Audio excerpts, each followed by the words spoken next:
이렇게 인기가 많으신 분인지 몰랐어요. 네, 아이고 감사합니다. 다 희한한 건요. 다른 방송도 이렇게 찍으신 게 있잖아요. 네. 거기에서는 이렇게 칭찬 일색이 아니었거든요. 네.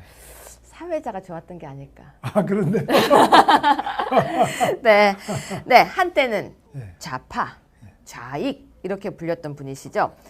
서울대에서 학생 운동을 하다가 고문까지 당하시고 거기다가 정말 얼떨결에 부인과 결혼까지 했다라고 하는 이분. 유튜브 조회수 10만을 혼자서 넘겼습니다. 15만을 넘게 찍었습니다. 자, 자유한국당의 원조 네. 진보 김문수 도지사님이십니다. 다시 인사할게요. 안녕하세요. 반갑습니다. 네, 저기 지사님, 저희는 정말 놀랐어요. 왜냐면요, 저희 작가가 네. 제가 지사님을 모셨을 때, 네. 저분은 조회수가 안 나와요. 저한테 그랬어요. 종편에 나오시면 저분이 시청률을 말아먹어요. 그러는 거예요. 그래서 제가 왜요? 하니까 재미가 없어요. 그러는 거예요. 예. 그래서 제가 뭐라고 했냐면은 남 믿고 가자. 난 저분이 어떤 분인지 알 것 같다. 네. 그랬더니 우리 작가가 진짜 뭐라고 했냐면요. 안 나오면 그다음부터 안 됩니다. 이랬어요. 네. 10만을 훌쩍 넘겼어요. 네. 작가가 뭐라고 했는지 아세요? 네. 살아있네 김문수. 어떠십니까? 살아있네 김문수. 우리 제목 살아있네 김문수 할까요? 제목 어떠십니까? 지금. 네. 왜 우리 저 앵커 때문에 이렇게 덕택해요. 감사합니다. 네. 아무튼 여러분이 김문수 도지사님을 얼만큼 사랑해 주시는지를 저희가 체감을 했기 때문에 제가 어렵게 계속 모시기로 했습니다. 저도 너무 좋았습니다. 왜 좋았냐면요. 내가 좌파였다. 그런데 내가 왜 우파가 되었는지에 대한 설명을 들으면서요. 살아있는 설명이었습니다. 자, 서울대에서 학생운동 하시다가 잡혀서 고문까지 당하셨는데요. 지금도 고문이 너무 싫었다라고 이야기를 하셨는데요. 아픈 기억이지만 어떤 고문이 제일 끔찍했습니까? 제일 힘든 건 역시 물고문이죠. 물고문은 이제 물에 이렇게 머리를 박아놓고 답할 때까지 계속 물을 먹이는 건데 그게 힘들어요. 그 다음에 수건으로 얼굴을 가려놓고 거기 물을 주전자로 물을 계속 콧구멍으로 물을 붓는데 아주 힘들어요. 그리고 전기 고문도 아주 심하죠. 그걸 직접 다 당했어요. 네, 전기 고문은 저 구석에 슬라이닥스라는 게 있어요. 이렇게 돌리면은 전압이 올라가요. 그러면 옷을 홀딱 벗겨가지고 그야말로 홀딱 벗깁니다. 그 팬티도 홀딱 그럼 벗겨가지고. 진짜 모욕적이기도 하겠네요. 예, 그 다음에 깜깜한 이제 지하실에 이 철제 의자가 놓여 있죠. 그 의자에 그것도 쇠 의자 땅에 고정이 돼 있어요. 그 밑에는 바로 구멍이 뻥뻥 뚫어진 하수구가 있어요. 그럼 위로 이제 물을 뿌리면서 이렇게 전기 고문하는데 손가락 여기다가 이제 구리를 매요. 매어서 위에서 이제 물로 이렇게 코로 물도 붓다가 또 말을 안 들으면 이 전기줄, 구리선을 묶고 난 전기줄을 해서 저 끝에서 이제 불을 꺼놓고 이렇게 돌려요. 돌리면 이제 처음에는 전압이 낮다가 빨리 돌릴수록 전압이 올라갑니다. 많이 돌리면 펄쩍 뛰니까 이 묶인 자국이 전부 피가 나서 이게 물을 타고 이제 흘러요. 그러면 피가요? 예, 이렇게 보면은 스스로 공포가 생겨가지고 이러다가 이제 죽는구나. 그러면은 이제 빨리 말해라 그러는데 뭐 말할 것도 없으면은 말할 수도 없잖아요. 그래서 이제 그런 고문을 여러분 당하면 아주 뭐 공포감 때문에 내가 죽겠다. 그래도 죽인다 그래요 실제. 너 하나 좀 죽여도 뭐 괜찮다. 그래서 죽인다는 이런 것, 그다음 죽는 과정을 직접 겪으면은 아주 힘들죠. 그게 몇 년도경이죠? 저는 여러 번 당했기 때문에 80년 또 86년 그 전에도 계속 가서 많이 고문당했죠. 옛날에 정말 끔찍했죠. 근데 도지사님 그 당시에 그렇게 고문을 당했던 이유가 정확하게 그때는 뭐였던 건가요? 대학 다닐 때는 이제 제적이 된 다음에 무슨 타도라는 당시에 유인물이 돌아요. 그러면 이걸 누가 만들었느냐? 그래서 당시에는 중앙정보부라고 그러죠. 중앙정보부에서 찾다가 보면 우리는 당시에 제적이 돼서 있었으니까 이제 이놈들 아니겠나 그래서 무조건 다 잡아와요. 그러면 진짜 그걸 전수조사. 만든 사람이 아니었어도 네. 고문을 당하는 거예요? 그걸 이제 풀려났죠. 또 그때는 아니니까 결국 풀려났고 그 다음에는 80년에는 또 난민전 사건이라는 게 아주 유명한 게 있어요. 네. 그 난민전 사건 이후에 또 그와 연관된 다른 지하 서클이 있어요. 네. 그게 이제 사회주의적인 지하 서클이 있었는데 네. 그런 서클에 제가 연관이 돼가지고 네.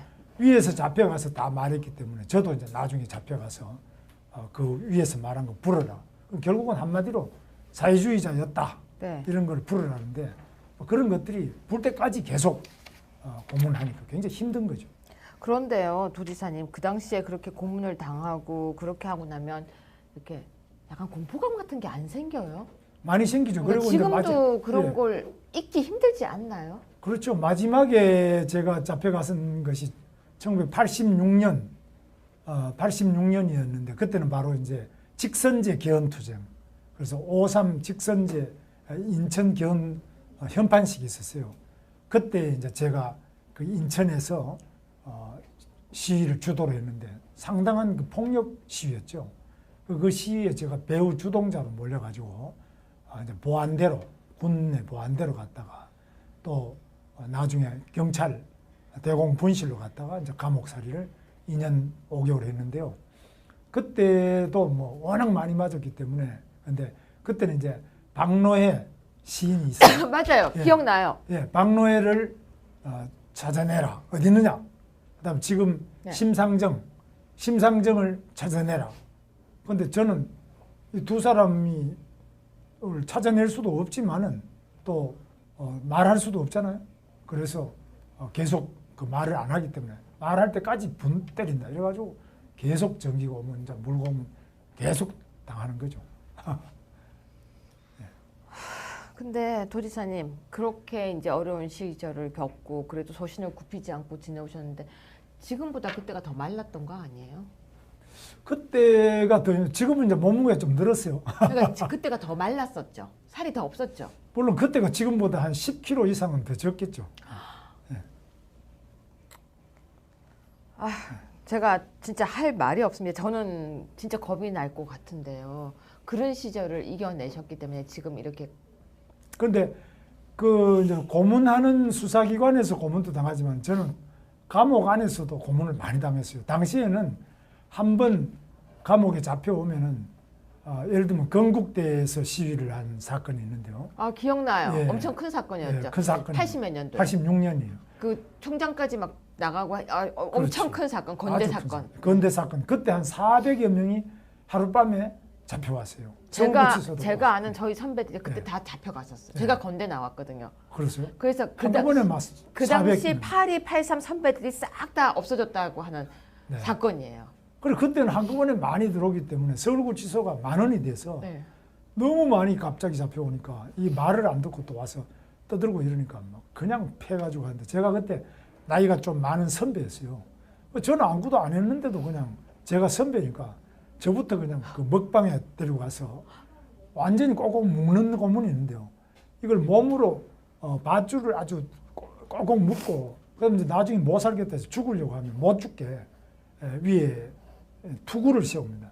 투구를 씌우면 혀를 깨물려고 하면 혀를 못 깨물게 또 방성구라는 거를 씌워가지고 왜요? 왜 혀를 그렇게 못 물어요? 깨물는 본인이 자살을 할까 봐요. 그러니까 못 견디니까 자살을 묶어놓으면 아주 꼭 밧줄로 꽁꽁 묶어놓으면 피가 안 통하기 때문에 그냥 전기 고문이나 물고문보다 더 힘들어요. 이 고문은 밧줄로 묶는 고문이 가장 힘듭니다. 그 성경에 묶인 자를 푼다는 말이 있는데 묶여보지 않은 사람은 이 묶이는 게 엄청난 고문이에요. 그래서 꼭꼭 묶는데 묶을 때 이 손에 그 밧줄에 풀을 매겨서 하기 때문에 묶을 때 피가 나요. 벌써. 근데 지금 흉터 같은 건 전혀 없으세요? 뭐 흉터는 없어요. 아주 뭐 잘해요. 고문 아주 전문가들이 많이 있습니다. 그래서 그렇게 뭐 누가 죽거나 이 정도까지는 아닌데 엄청나게 힘들게 만들어요. 네, 그런데요. 지금 저희가 프린트를 하나 해왔습니다. 혹시 이분 누군지 아시겠어요? 저 김상곤 교육감. 이거 보고 어떻게 맞추세요? 우리 자주 보니까 저 대학 다닐 때 1학년 때 우리 서클 바로 1년 선배. 아니 그림을 이렇게 그려놔도 알아보세요? 저하고 또 제가 경기도지사 할 때 네. 경기 교육감으로 같이 근무를 했습니다. 1970년대 같이 교양학부에서 만났었다고 하는 바로 김상곤 교육부 장관 후보인데요. 자, 이분이 원래 무상급식에서 무상버스, 공짜 이렇게 유행을 시킨 사람 아닙니까? 네. 근데 공짜, 무상급식, 무상버스 어떻게 생각하십니까? 글쎄 그게 자기 돈으로 뭐 애들 밥 주는 거 그거는 찬성인데 네. 국민 세금 아니에요? 네. 세금도 또 자기 이제 교육청 돈도 아니고 도청에서 돈을 내라. 뭐 자기가 예산권이 없는데도 남의 돈을 가지고 자기가 선심을 써서 표를 얻는 이런 방식인데 네. 이건 아주 정직하지도 않고 올바르지도 않고 원칙에도 안 맞고 또 돈을 낼 수 없는 아이들은 당연히 무상으로 밥을 먹여야죠. 돈을 낼 수 있는 사람도 무조건 이렇게 밥 먹이는 게 제일 먼저냐 아니면 학교 교과를 더 충실하게 하고 학교를 더 발전시키는 게 좋으냐 학교가 급식이 1번이냐 아니면 교육 교과가 1번이냐 그런 점에서 많은 논란이 좀 필요하다고 보고 있습니다. 제가 요즘 우리의 이름에 대한 고민을 되게 많이 해요. 네. 근데 우리가 어느 순간부터 그쪽은 진보, 우리가 보수로 이름이 됐잖아요. 잘못됐죠. 좌고 우지요. 그러니까요. 제가 그걸 엊그제 제가 득도를 했어요. 왜 그러냐면 우린 자꾸 그게 걸려가지고 자꾸 보수 하다 보니까 우리는 꼴보수. 저기는 뭔가 앞으로 가고 있는 진보 이렇게 됐는데요. 보니 그게 아니에요. 거긴 좌고 우리가 우인데요. 그렇습니다. 거기는 꼴자고 우리가 진보 보수예요. 네. 그걸 진보 우파예요. 네. 그러니까 우리는 진보 우파. 네. 거기는 꼴통 좌파더라고요. 네. 제가 이제 그걸 깨달았는데 네. 여기에서 이 좌파들이 하고 있는 무상이라는 공약이 어떻게 보면은 저는 공약 남발의 시작이 아닌가 싶거든요. 무상이라는 것은 북한의 네. 이북 방송을 들어보면은 네. 우리 공화국은 자기들 공화국이라 그래요. 우리 공화국은 집도 공짜고 네. 모든 밥도 공짜고 학교도 공짜고 세금도 없고 전부 위대한 수령께서 공짜로 다 준다. 이게 바로 공산주의 사회주의. 근데 공짜 아니잖아요. 일하고 있잖아요. 일하고 있는 것보다 덜 받아가는 건데 어떻게 그걸 속아요? 그러니까 모든 사회주의 공산주의가 일은 물론 자기 능력만큼 하지만 네. 나머지는 다 국가에서 준다. 즉 국가가 책임을 지고 다 공짜로 준다. 이것이 바로 공산주의 사회주의 사상의 핵심입니다. 그런데요, 도지사님 되게 바보 같아요. 네. 똑같이 일을 하고 열심히 자기 능력껏 일을 했는데 어떤 사람들은 되게 포화롭게 살잖아요, 공산주의에서도. 네. 그리고 이쪽은 되게 배를 굶잖아요. 굶고 있잖아요. 그럼 그거는 평등한 것도 아닌데 평등을 그렇게 막 인권, 평등 그렇게 이야기하지만 거기에도 분명히 다른 차별을 하고 있는데. 근데 이제 그거는 북한 같은 경우에는 평양 사는 사람들이 잘 살고 그중에 김정은이는 전 세계에서 가장 부자죠. 네. 모든 국토도 네. 모든 생산수당도 모든 인민의 목숨까지도 자기 형의 목숨, 자기 고모부 장성택의 목숨까지 다 네. 자기 거잖아요. 네. 그러니까 이 엄청난 부자인데 그러면 이보다 더 큰 격차가 없잖아요. 세계 그러니까요. 제일 부자예요. 그런데 거기에 왜 가만히 있느냐. 바로 단순히 평등하기 때문이 아니라 바로 폭력적인 강제 수용소가 있고 총살이 있고 또 무기가 있고 이래서 끊임없는 또 사상 교육도 시킵니다. 그래가지고 이 폭압과 사상 세뇌로 꼼짝 못하게 만드는 겁니다. 그런데 왜 거기를 그렇게 찬양을 하죠? 그러니까 이것이 낡은 이념, 바로 제가 말씀드린 민족주의인데 북한은 끊임없이 우리 민족끼리 바로 미제국주의자와 일본 침략자들을 몰아내자 이렇게 하면서 민족주의에 호소를 하면서 불세출의 항일 무장투쟁의 영웅 김일성 수령과 그 아들 손자 자손 마음대로 충성을 다하자. 이것이 바로 주체사상 핵심입니다. 저는요, 제 머리는 100번 들어도 이해가 안 가요. 저는 그게 이해가 가는 사람들이 저는 더 이상해요. 그게 민족주의라는 어떤 마취가 우리 한반도. 왜냐하면 우리가 중국보다 약하고 일본의 식민지를 겪었기 때문에 이 민족주의 정서가 아주 강합니다. 아니 무슨 그 이상한 심보로 애국가를 안 부르고 국기에 대한 경례를 안 하고 저는 그게 너무 제 머리로는 왜 이해가 안 가냐면요. 아무리 생각해도 대한민국 국민으로서 해야 될 건 하지 않고 이상한 나라도 아니죠. 거기는. 그걸 보면서 거기 침취해 있는 그 사람들이 그 말도 안 되는 그 사상, 그 이상한 그 이념 도저히 저는 이해가 안 가거든요. 근데 지금 그건 이제 항일 무장투쟁, 즉 이 국사 공부를 해야 된대요. 네. 지금 국사에서 항일 투쟁에는 급수가 있고 항일 최고의 급수가 무장투쟁이에요. 네. 항일 무장투쟁을 네. 성공적으로 한 집단이 바로 김일성과 그 북한 지배 집단이다. 근데 그 김일성도 여러 명이었다면서요. 뭐 그것도 이제 또 따지는 건 소위죠. 복잡한데, 그쵸? 예, 예. 그 이제 김일성 항일 무장투쟁의 신화, 이것을 계속 강조해서 백두산의 뭐 정기를 받아가지고 김정일이를 낳고 뭐 또 그 김정은이가 어떻고 이렇게 해서 계속 그런 항일 무장투쟁 하나를 가지고 얽어매고, 또 두 번째는 조선시대 때는 여러 가지 이 왕이 있고 또 노비들도 많이 있었어요. 그렇죠. 그 신분의 격차가 있었고, 네. 또 일제시대 때는 일본 제국주의자들이 우리나라를 침략해서 지배했잖아요. 네. 그러니까 항일투쟁이라는 이런 여러 가지 억눌린 자들이 뭉쳐가지고 이 항일 무장투쟁의 전설적 영웅 김일성의 그 정통성을 가지고 세운 나라가 조선민주주의 인민공화국이기 때문에 이 대한민국은 친미 사대주의 이승만과 그 다음에 박정희 같은 친일 분자들이 모여가지고 세운 네. 대한민국은 정통성이 없으니까 애국 안 부르고 네. 정통성이 있는 나라에 간첩짓을 해도 마음에 죄책감이 없어요. 간첩들은 죄책감을 안 가져요. 아니 도지사님, 제가 좀 이상한 질문 하나만 할게요. 네. 어떻게 하면 그렇게 제대로 이상해질 수가 있어요? 그러니까 지금 대학가에서 바로 주체사상파라는 게 그런 것이고, 네.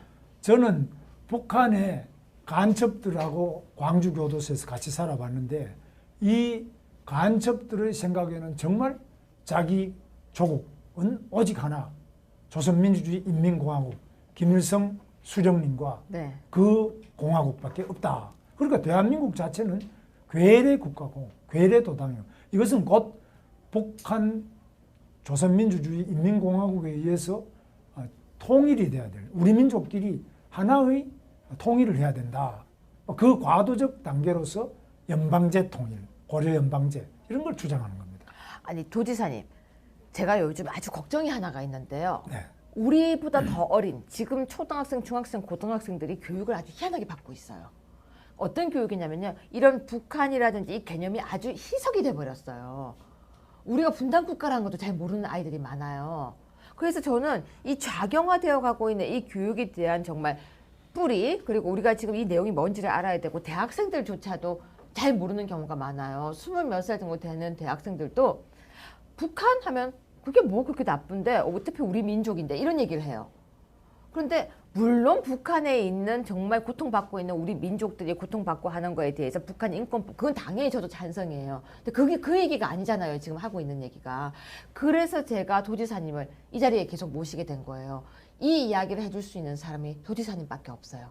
왜냐하면 세상에서 제일 무서운 얘기가 내가 해봤어, 내가 가봤어, 내가 체험했어. 그게 제일 무섭지 않아요? 네. 근데 그 사상을 공부해 보셨잖아요. 네. 그리고 고난도 겪어봤잖아요. 네. 그래서 제가 이렇게 자꾸 질문, 저도 제가 생각할 때 제 이성과 제 가슴은 도저히 그 이해가 안 가요. 그 사람들은 왜 저 주체 사상에 저렇게 얽매일까, 바보 아닐까 싶거든요. 근데 그 사람들이 얽매이는 과정을 이렇게 설명해 주시니까 이해가 가요. 그러니까 이제 삼민이라 그러는데요. 저도 옛날에 삼민을 주장했는데 민족, 네. 민주, 민생. 되게 좋아 보여요. 아, 좋죠. 들으면 그럴싸해요. 그런데 민족이라는 것이 바로 반미운동의 네. 뿌리가 되는 겁니다. 지금 지난 토요일 6월 10일에도 미 이사단이 네. 미 이사단 창설 100주년 기념 공연을 네. 의정부에서 한대요. 네. 의정부의 이사단이 우리나라의 6.25 전쟁 때 네. 7,094명이 여기에서 전사를 했습니다. 네. 7,094명이 엄청난 전사를 하면서 우리나라를 지키고, 지금 또 우리 서울 이북 지역을 지키고 있는 게 전부 이사단입니다. 네. 동두천, 뭐 의정부 이런 데 이사단이 지키고 있는데, 이 이사단이 여기 우리나라에 와서 희생한 것, 이런 걸 위해가 기념 공연을 하는데, 그 반미주의자들이 어떻게 하느냐. 효순이 미선이가 미군 장갑차에서 깔려 죽었는데 어떻게 이 이사단 기념 공연을 할 수 있느냐. 예.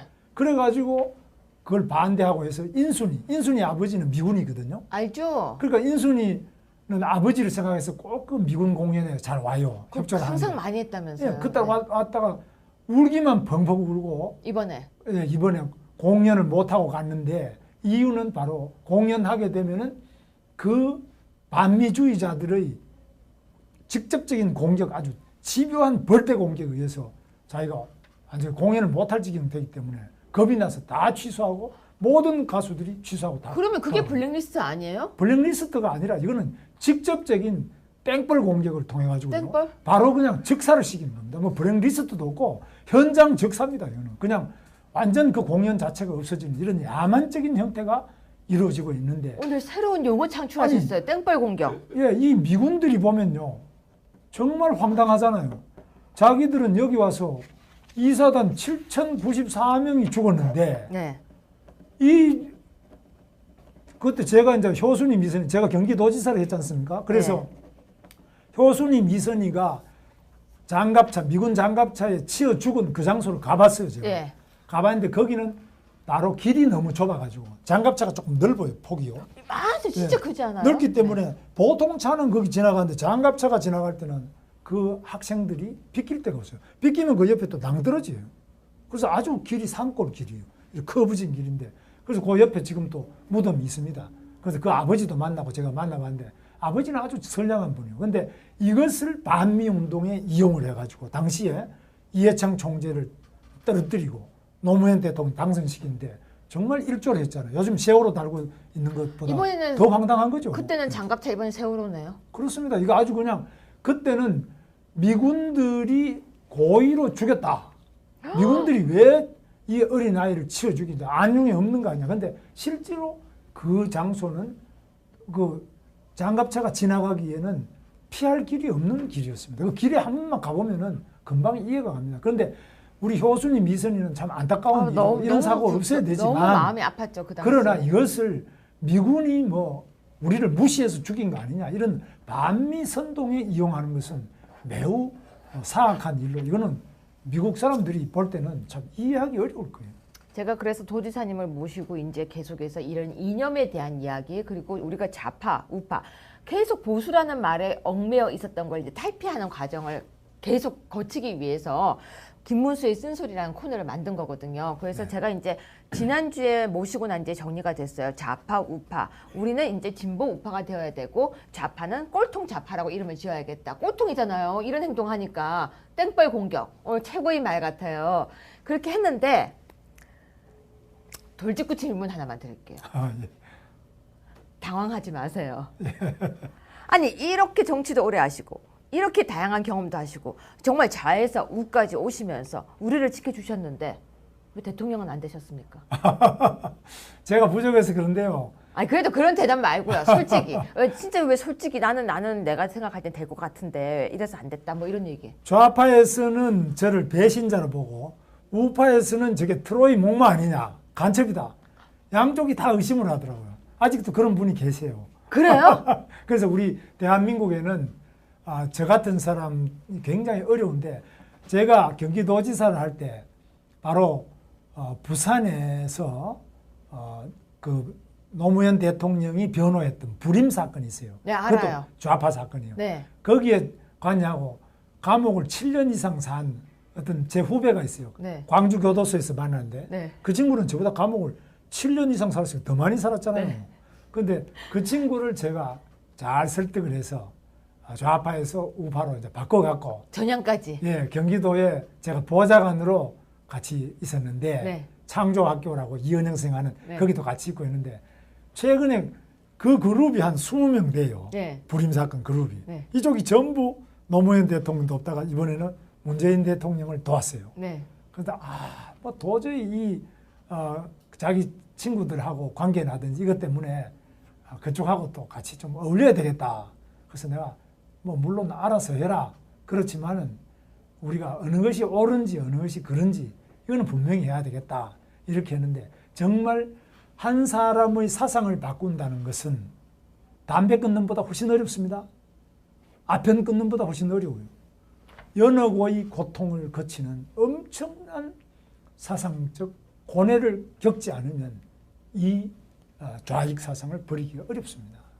심상정 후보가요 이번에 어디선가 이런 얘기 했대요. 나는 김문수 도지사와 친하다. 네. 그 말 듣고 젊은 애들이 이건 제 제자들이 저한테 한 얘기예요. 네. 교수님 김문수 도지사는 좌파래요. 네. 사실은 숨어있는 좌파래요. 그러는 거. 아니, 저한테 해준 얘기예요. 네.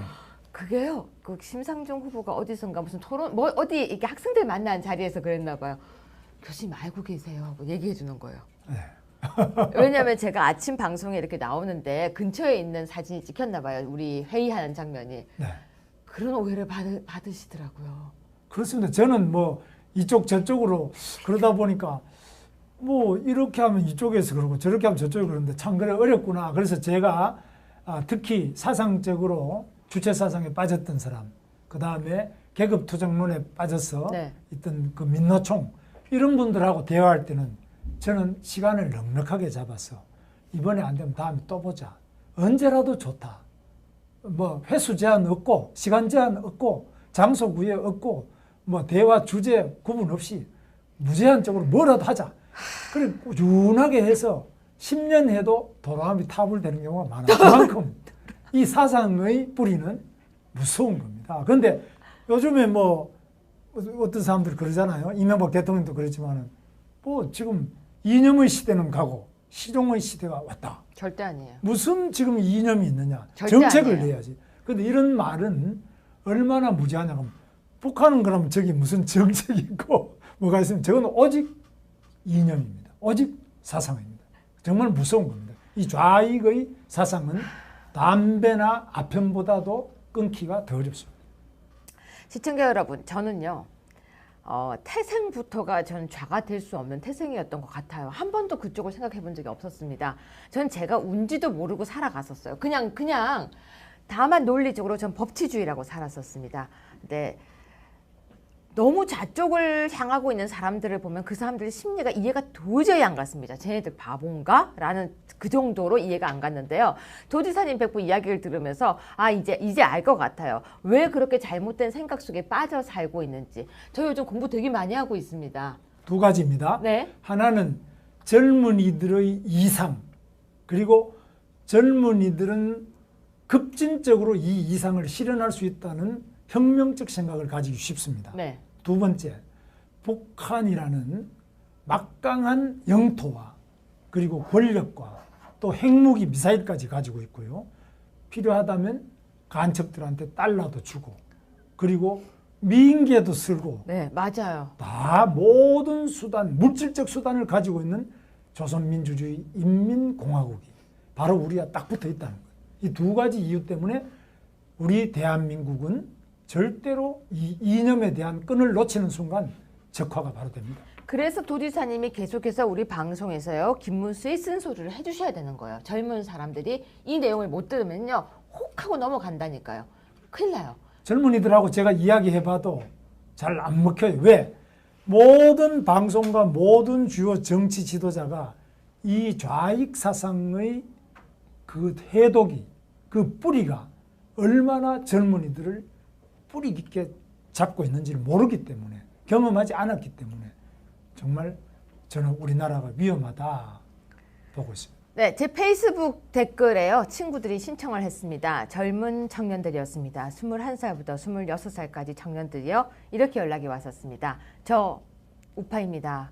그런데 우파라고 이야기하면 친구들 사이에 왕따가 되어서 이야기를 못하고 있습니다. 그런데요. 제가 친구들을 설득시킬 수 있는 이야기를 방송 좀 해주세요라는 이야기들이 있었습니다.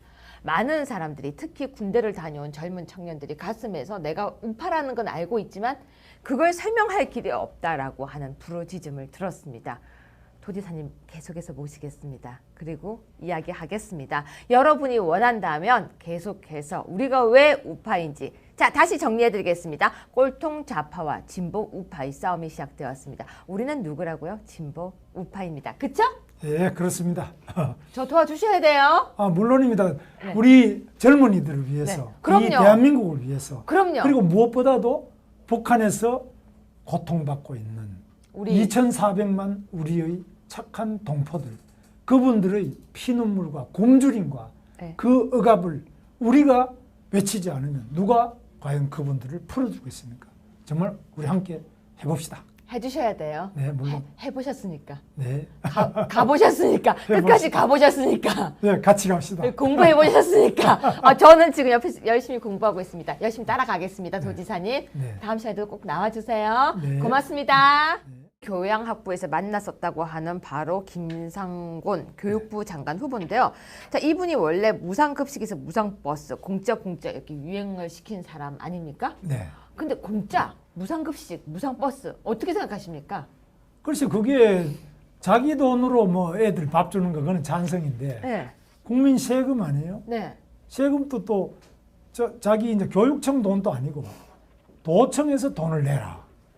자기가 예산권이 없는데도 남의 돈을 가지고 자기가 선심을 써서 표를 얻는 이런 방식인데 네. 이건 아주 정직하지도 않고 올바르지도 않고 원칙에도 안 맞고 또 돈을 낼 수 없는 아이들은 당연히 무상으로 밥을 먹여야죠.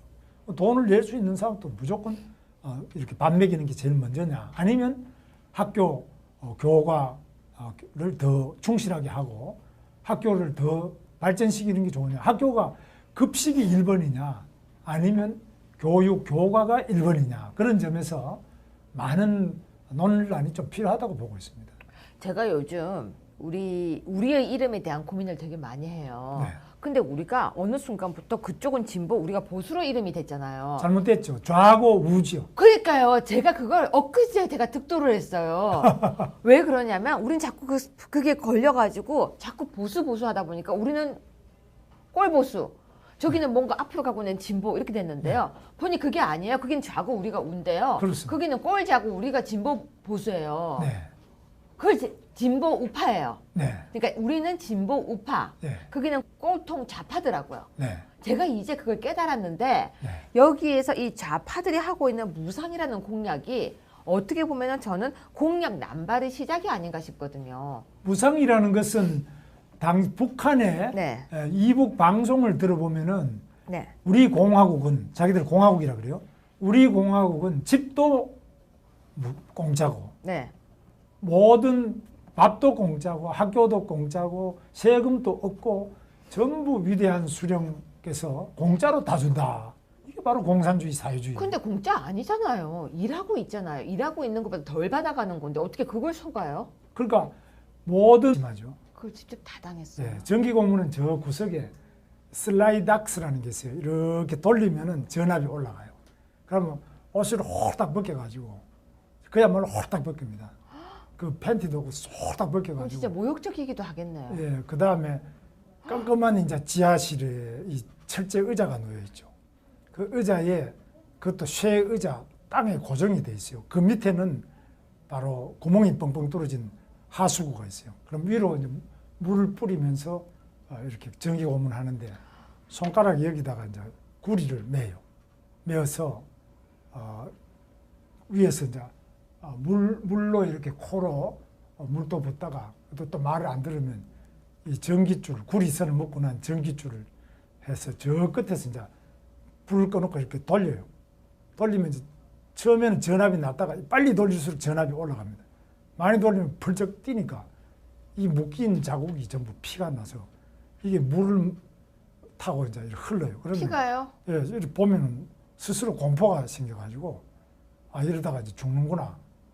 그러면은 이제 빨리 말해라 그러는데 뭐 말할 것도 없으면은 말할 수도 없잖아요. 그래서 이제 그런 고문을 여러 번 당하면 아주 뭐 공포감 때문에 내가 죽겠다. 그래도 죽인다 그래요 실제. 너 하나 좀 죽여도 뭐 괜찮다. 그래서 죽인다는 이런 것, 그다음 죽는 과정을 직접 겪으면은 아주 힘들죠. 그게 몇 년도경이죠? 저는 여러 번 당했기 때문에 80년 또 86년 그 전에도 계속 가서 많이 고문당했죠. 옛날에 정말 끔찍했죠. 근데 도지사님 그 당시에 그렇게 고문을 당했던 이유가 정확하게 그때는 뭐였던 건가요? 대학 다닐 때는 이제 제적이 된 다음에 무슨 타도라는 당시에 유인물이 돌아요. 그러면 이걸 누가 만들었느냐? 그래서 당시에는 중앙정보부라고 그러죠. 중앙정부에서 찾다가 보면 우리는 당시에 제적이 돼서 있었으니까 이제 이놈들 아니겠나 그래서 무조건 다 잡아와요. 아, 잡아와서 그러면 진짜 그걸 전수조사. 만든 사람이 아니었어도 네. 고문을 당하는 거예요? 그걸 이제 풀려났죠. 또 그때는 아니니까 결국 풀려났고 그 다음에는 80년에는 또 난민전 사건이라는 게 아주 유명한 게 있어요. 네. 그 난민전 사건 이후에 또 그와 연관된 다른 지하 서클이 있어요. 네. 그게 이제 사회주의적인 지하 서클이 있었는데 네. 그런 서클에 제가 연관이 돼가지고 네. 위에서 잡혀가서 다 말했기 때문에 저도 이제 나중에 잡혀가서 그 위에서 말한 거 불어라. 결국은 한마디로 사회주의자였다. 네. 이런 걸 불어라는데 그런 것들이 불 때까지 계속 고문하니까 굉장히 힘든 거죠. 그런데요, 도지사님, 그 당시에 그렇게 고문을 당하고 그렇게 하고 나면 이렇게 약간 공포감 같은 게 안 생겨요? 많이 생기죠. 그러니까 그리고 지금도 그런 예. 걸 잊기 힘들지 않나요? 그렇죠. 마지막에 제가 잡혀갔은 것이 1986년, 86년이었는데 그때는 바로 이제 직선제 개헌투쟁. 그래서 5.3 직선제 인천 개헌 현판식이 있었어요. 그때 이제 제가 그 인천에서 시위를 주도를 했는데 상당한 그 폭력 시위였죠. 그 시위에 제가 배후 주동자로 몰려가지고 이제 보안대로 군내 보안대로 갔다가 또 나중에 경찰 대공 분실로 갔다가 이제 감옥살이를 2년 5개월 했는데요. 그때도 뭐 워낙 많이 맞았기 때문에 근데 그때는 이제 박노해 시인이 있어요. 맞아요. 예. 기억나요. 예, 박노해를 찾아내라. 어디 있느냐? 그다음 지금 네. 심상정을 찾아내라. 근데 저는 이 두 사람이 찾아낼 수도 없지만은 또 말할 수도 없잖아요. 그래서 계속 그 말을 안 하기 때문에 말할 때까지 분 때린다. 이래가지고 계속 전기가 오면 이제 물고 오면 계속 당하는 거죠. 근데 도지사님, 그렇게 이제 어려운 시절을 겪고 그래도 소신을 굽히지 않고 지내오셨는데 지금보다 그때가 더 말랐던 거 아니에요?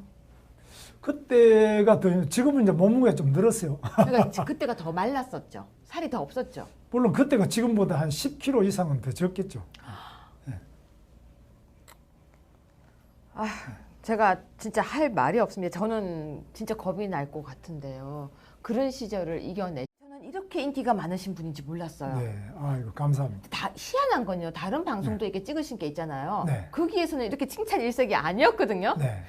사회자가 좋았던 게 아닐까.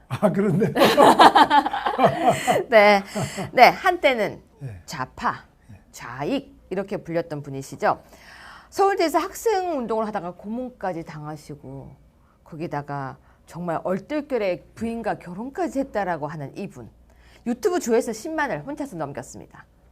15만을 넘게 찍었습니다. 자, 자유한국당의 원조 네. 진보 김문수 도지사님이십니다. 다시 인사할게요. 안녕하세요. 반갑습니다. 네, 저기 지사님, 저희는 정말 놀랐어요. 왜냐면요, 저희 작가가 네. 제가 지사님을 모셨을 때, 저분은 조회수가 안 나와요. 저한테 그랬어요. 종편에 나오시면 저분이 시청률을 말아먹어요. 그러는 거예요. 그래서 제가 왜요? 하니까 재미가 없어요. 그러는 거예요. 예. 그래서 제가 뭐라고 했냐면은 남 믿고 가자. 난 저분이 어떤 분인지 알 것 같다. 네. 그랬더니 우리 작가가 진짜 뭐라고 했냐면요. 안 나오면 그다음부터 안 됩니다. 이랬어요. 네. 10만을 훌쩍 넘겼어요. 네. 작가가 뭐라고 했는지 아세요? 네. 살아있네 김문수. 어떠십니까? 살아있네 김문수. 우리 제목 살아있네 김문수 할까요? 제목 어떠십니까? 지금. 네. 왜 우리 저 앵커 때문에 이렇게 덕택해요. 감사합니다. 네.